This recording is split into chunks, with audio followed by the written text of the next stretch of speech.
Assalamualaikum warahmatullahi wabarakatuh. Saya Siti Jawari SPD, calon guru penggerak dari Kabupaten Kampar, akan memaparkan demonstrasi kontekstual tentang filosofi pemikiran Ki Hajar Dewantara dalam karya. Baiklah, yang pertama saya akan memaparkan penerapan ide atau gagasan sesuai dengan pemikiran Ki Hajar Dewantara. Pemikiran Ki Hajar Dewantara saya mulai dari pendidikan, yaitu merupakan persemian benih-benih kebudayaan di dalam masyarakat.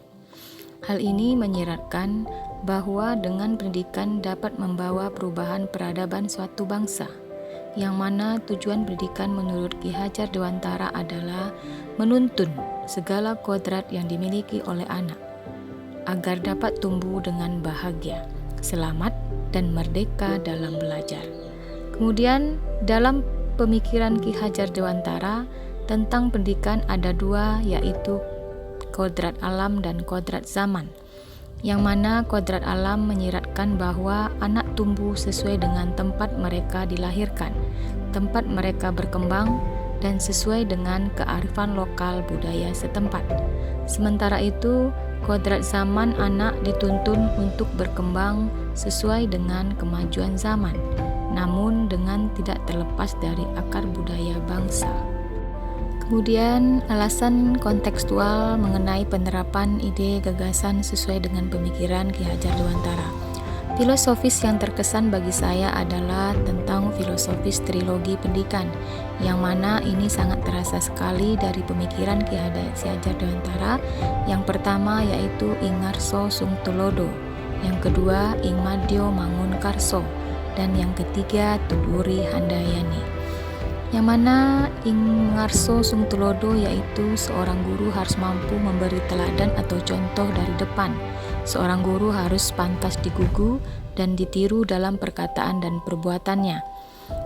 Terus yang kedua, Ing Madyo Mangunkarso yaitu seorang guru harus mampu memberi semangat, dan seorang guru adalah pendidik yang selalu berada di tengah-tengah para muridnya dan terus-menerus membangun semangat dan ide-ide mereka untuk berkarya. Selanjutnya yang ketiga yaitu Tuduri Handayani, yaitu seorang guru harus mampu memberi dorongan kepada murid untuk maju.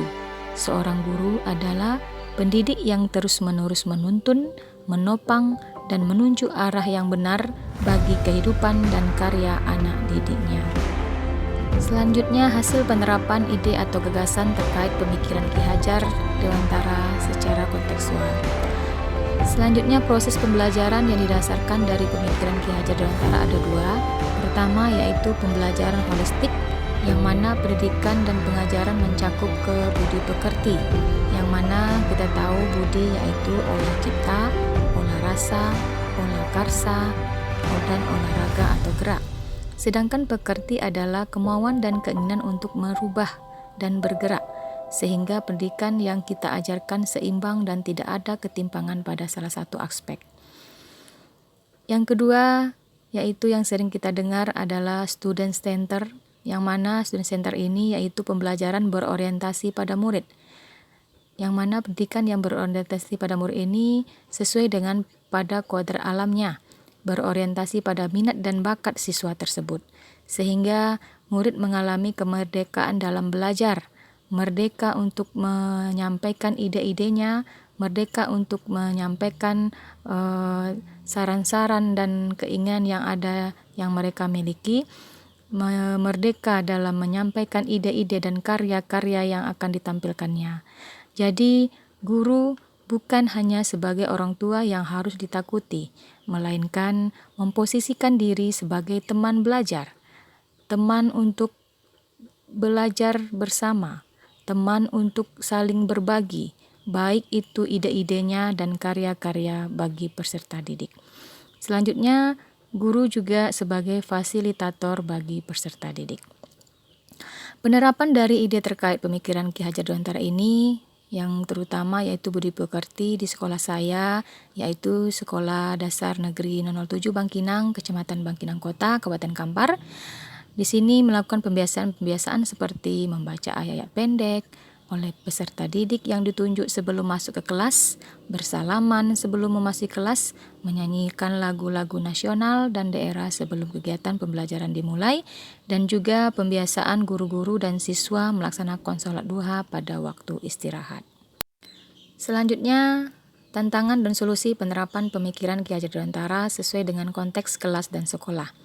Adapun tantangan penerapan pemikiran Ki Hajar Dewantara di kelas yang saya temui yaitu adanya perbedaan agama antara siswa, yaitu siswa muslim dan non-muslim, yang mana siswa yang non-muslim merasa berat atau keberatan dalam melaksanakan kegiatan-kegiatan, khususnya kegiatan keagamaan agama muslim yang dominan, yang mana di SD saya, SD 07 Bangkinang, siswa muslimnya lebih banyak dari siswa non-muslimnya.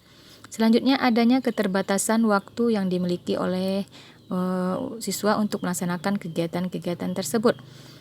Adapun solusi yang dilakukan yaitu siswa yang non-muslim disuruh melakukan kegiatan di perpustakaan selama kegiatan siswa muslim berlangsung dan dibimbing tentunya oleh guru atau pendidik. Selain itu, kegiatan-kegiatan lain bisa juga dilakukan sesuai dengan bakat dan kemampuan yang dimiliki oleh peserta didik. Demikian hasil paparan dari demonstrasi kontekstual dari pemikiran Ki Hajar Dewantara dalam karya. Mungkin terdapat kekurangan dalam penyampaian dan semoga untuk kedepannya bisa menampilkan yang lebih baik lagi. Akhir kata, semoga kita sebagai pendidik bisa menjadi pendidik yang dapat memberikan nilai-nilai positif bagi peserta didik, bisa menjadi pendidik yang kreatif, berinovatif untuk kedepannya demi kemajuan pendidikan di Indonesia, dan bisa menciptakan karya-karya dan ide-ide yang cemerlang demi kemajuan pendidikan nantinya. Terima kasih. Wassalamualaikum warahmatullahi wabarakatuh.